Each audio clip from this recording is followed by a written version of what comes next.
আমাদের দেশে আসলে আপনি যতই ভালো লোক ক্ষমতায় বসান বা টপ লেভেলের উপরের জায়গায় বসান, এখানে দেশে শৃঙ্খলা, হ্যাঁ, মানুষের মধ্যে ঐক্যবদ্ধ ফিরিয়ে আনা খুব কঠিন হয়ে যাবে।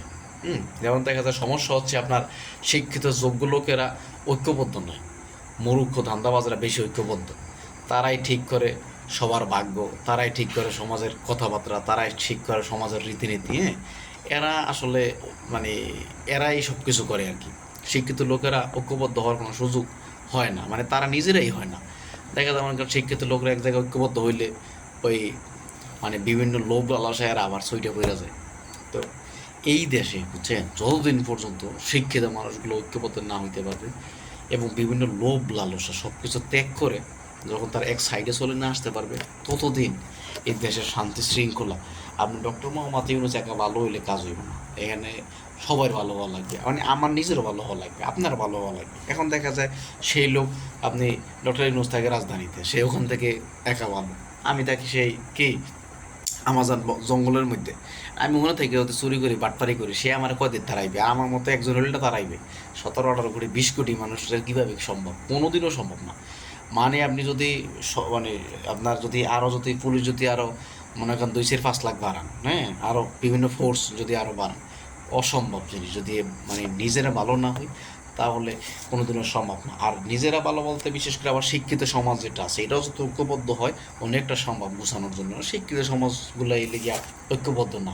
এরা একটা একটা গল্প বলে দেন, খুব সুন্দর একটা গল্প আমার মনে আছে। গল্পটা হইলো যে একবার একটা ক্যান্টিনে, ঠিক আছে, মানে ঐক্যবদ্ধ ব্যাপারটা নিয়ে বলতেছি আর কি। একবার একটা ক্যান্টিনে আপনার এই সবাই বলল যে আসলে এই প্রতিদিন সিঙ্গারা সমোসা, ঠিক আছে, প্রতিদিন নাস্তা এইটা ভালো লাগে না, এইটা আমরা খাবো না। তো আমরা এবার নাস্তা চেঞ্জ করবো। এটা নাস্তা কী হবে? রুটি পরোটা ভাজি এই টাইপের কিছু হবে আর কি। এরকম একটা ভোট ফোর্স, মানে এরকম একটা কথাবার্তা চলতেছে। তো ক্যান্টিনের যে ম্যানেজার আছে সে বলতেছে আসলে এক একজনের এক এক মত, সুতরাং এইটা হবে না। তো আমরা ভোট ভোট চালু করব। ভোটের ভিতরে যেই সংখ্যক যেই ভোটটা বেশি পড়বে আমরা ওইটা দিয়া ওইটা ক্যান্টিনে চালু করে দেবো। যাক, খুব সুন্দর কথা। তো এখন কী হইলো? ভোট হইলো, ভোট শুরু হইলো। এখন একটা জিনিস খেয়াল করেন, ভোট শুরু হইলো ধরেন আপনার সিঙ্গারা পাইলো আপনার মনে করেন যে 20 ভোট। তারপরে আপনার মনে করেন যে ধরেন সমোসায় পাইলো আপনার মনে করেন যে 10 ভোট। আপনার বাজিতে পাইলো ধরেন আপনার মনে করেন 5 ভোট। রুটিতে পাইলো 10 ভোট। তারপর আপনার মনে করেন যে নুডলসে পাইলে মনে করেন যে 5 ভোট।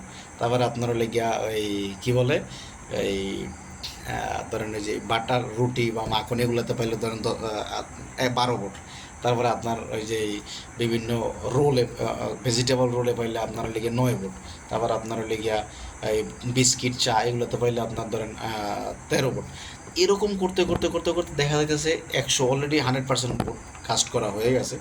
এবং সবগুলো ভোট গণনার পরে দেখতেছে যে সিঙ্গারার ভোট মানে মানে সিঙ্গারার আর সমোসার ভোট পড়ছে লিখিয়া মানে আপনার লিখিয়া 30%।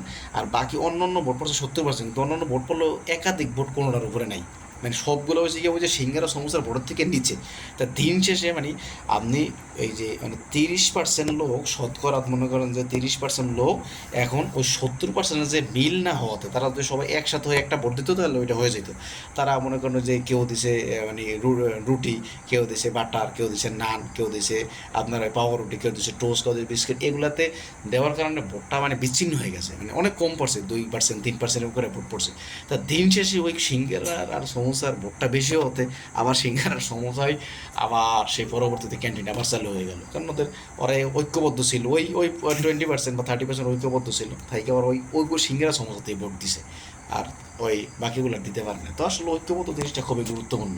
আমাদের দেশে যতদিন পর্যন্ত মানুষ ঐক্যবদ্ধ না হতে পারবে ততদিন পর্যন্ত আমি দেশের শান্তি শৃঙ্খলা আনা অসম্ভব।